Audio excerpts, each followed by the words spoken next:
more than Aja Wilson, more than anyone, ever. Her impact was so undeniable that even WNBA veterans who once questioned her abilities had to acknowledge her greatness. Before Caitlin Clark, no WNBA rookie had ever put up numbers like this. Rookies are supposed to struggle. They're supposed to take time to adjust. But Clark? She adjusted immediately. Instead of hitting the rookie wall, she only got better as the season went on. She wasn't just breaking records, she was changing the way people viewed rookie seasons. Clark's record-breaking season does more than add numbers to her resume. It sends a message to the WNBA, to her critics, and to the fans. Veteran superstars Breanna Stewart and Candace Parker didn't hesitate to give Clark her due. Parker, who has been a face of the league for years, stated that Clark wasn't just helping the WNBA. She was changing the game of basketball, period. I think that's what she's done for the game, in general. She is leading in all of the statistical categories as a rookie, minus rebounds.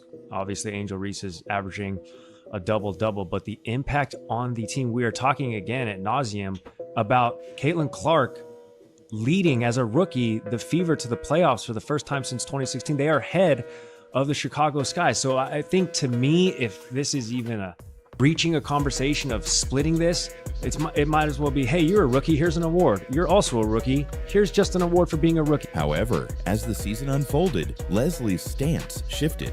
Clark wasn't just performing well, she was carrying the Indiana Fever and rewriting the WNBA's history books in the process. Leslie eventually changed her position, admitting that Clark had adjusted to the WNBA better than she expected. It was a clear sign that even legends couldn't ignore what was happening.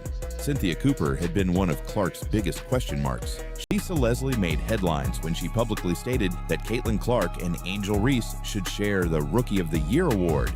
That statement fueled an already heated debate between fans who believed Clark was clearly the best rookie. And I do still think the decision is tougher than you seem to think. I still stand on the fact that I think that is Caitlin Clark because of all of the things that I've mentioned before, but because people don't really do their research, I'll remind them again, because it is harder to translate as a guard right away in the league, and also because of not just the historical stuff that she's doing, but because she is so integral to what the Fever do and the idea that she is at the moment leading her team to the postseason.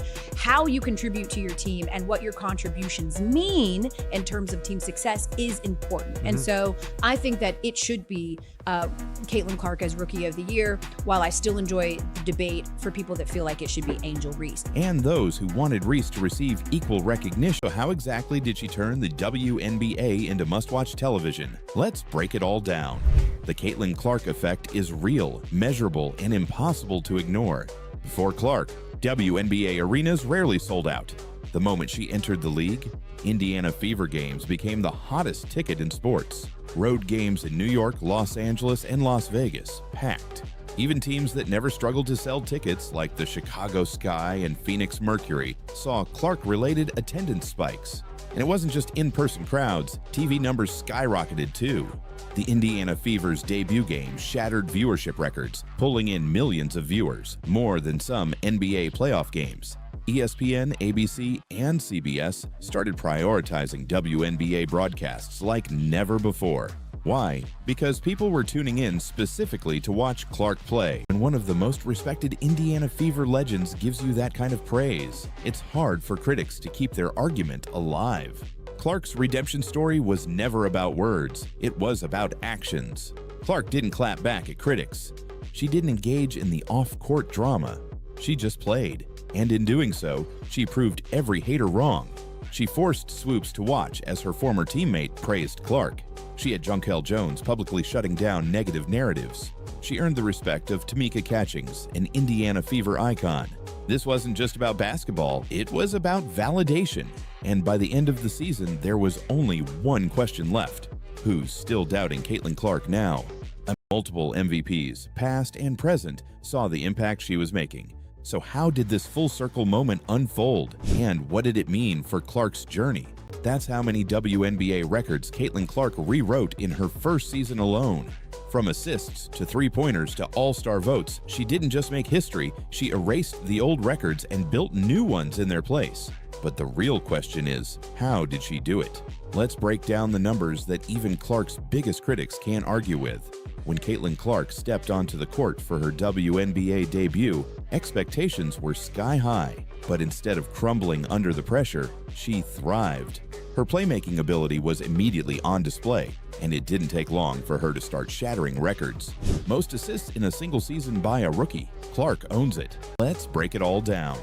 Sheryl Swoopes, a four-time WNBA champion and Hall of Famer, made it clear from the start she wasn't a Caitlin Clark believer. She questioned if Clark could handle the physicality of the WNBA. She suggested that Clark's popularity was overhyped. She even made backhanded comments about Clark's rise, implying that other players weren't getting enough credit. But then came Cynthia Cooper, one of Swoopes' former teammates and the first ever WNBA MVP.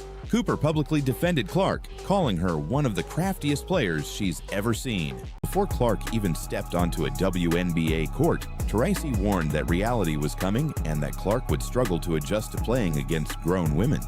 Look, SVP, reality is coming. Okay.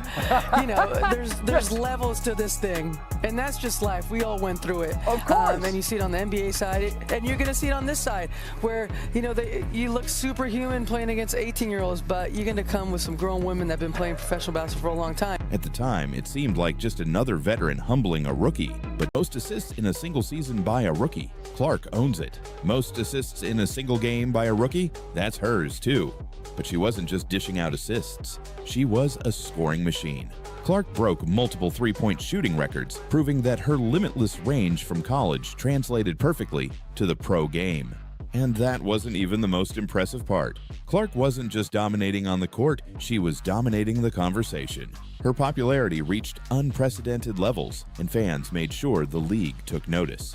Before Caitlin Clark was a household name, before she was breaking records, before she was a professional athlete, she was a kid with a dream. And, like so many young basketball players, she looked up to Maya Moore. Clark has told the story many times. She still remembers the exact moment she met Moore. She didn't have a phone to take a picture. She didn't ask for anything more than a quick autograph and a hug. And for her, that memory never faded. But years later, something incredible happened. It was a clear sign that even legends couldn't ignore what was happening. Cynthia Cooper had been one of Clark's biggest question marks. She believed Clark was talented, but thought she was just another three-point shooter. However, as Clark's game evolved, Cooper saw something different. She started calling Clark crafty, praising her vision and playmaking. Cooper even admitted that Clark was a much better passer than she initially gave her credit for. For someone like Cooper, a player who dominated the early years of the WNBA, this was a huge admission. Imagine being a little girl watching your basketball hero dominate the game. Now imagine years later, that same hero is standing in front of you, praising your greatness. For Caitlin Clark, that moment happened with Maya Moore. All I ever wanted to do was meet her. I didn't have a phone. My dad didn't have his phone, so I just ran over. It's like, can you sign my shirt? Signed my shirt, gave her a hug, ran away.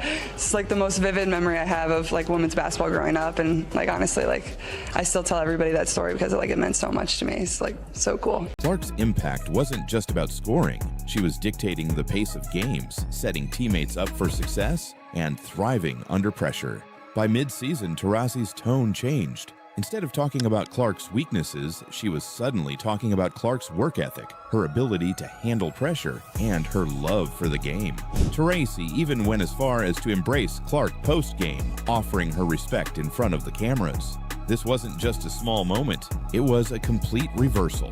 But then came Cynthia Cooper, one of Swoopes' former teammates and the first ever WNBA MVP. Cooper publicly defended Clark, calling her one of the craftiest players she's ever seen. Like, oh my God. But she's so crafty. This is what people don't know about Caitlin. She's not just a three-point shooter. She's a great passer, not a mediocre passer, not so-so. She is a great passer, but also she's crafty. Clark's record-breaking season does more than add numbers to her resume. It sends a message to the WNBA, to her critics, and to the fans. She's not just a great rookie, she's a generational talent. And the scary part, this is just year one. Before Caitlin Clark, the WNBA was growing, slowly. After Caitlin Clark, it exploded. More fans, more sellouts, more people watching women's basketball than ever before. This is what people don't know about Caitlin. She's not just a three-point shooter. She's a great passer, not a mediocre passer, not so-so. She is a great passer, but also she's crafty. I saw her get the ball, lay it up on the back door cut, like they waiting for her to pop out to the three-point line. Boom, she slips back door, gets that bucket. Like, she is crafty, and she's just a rookie.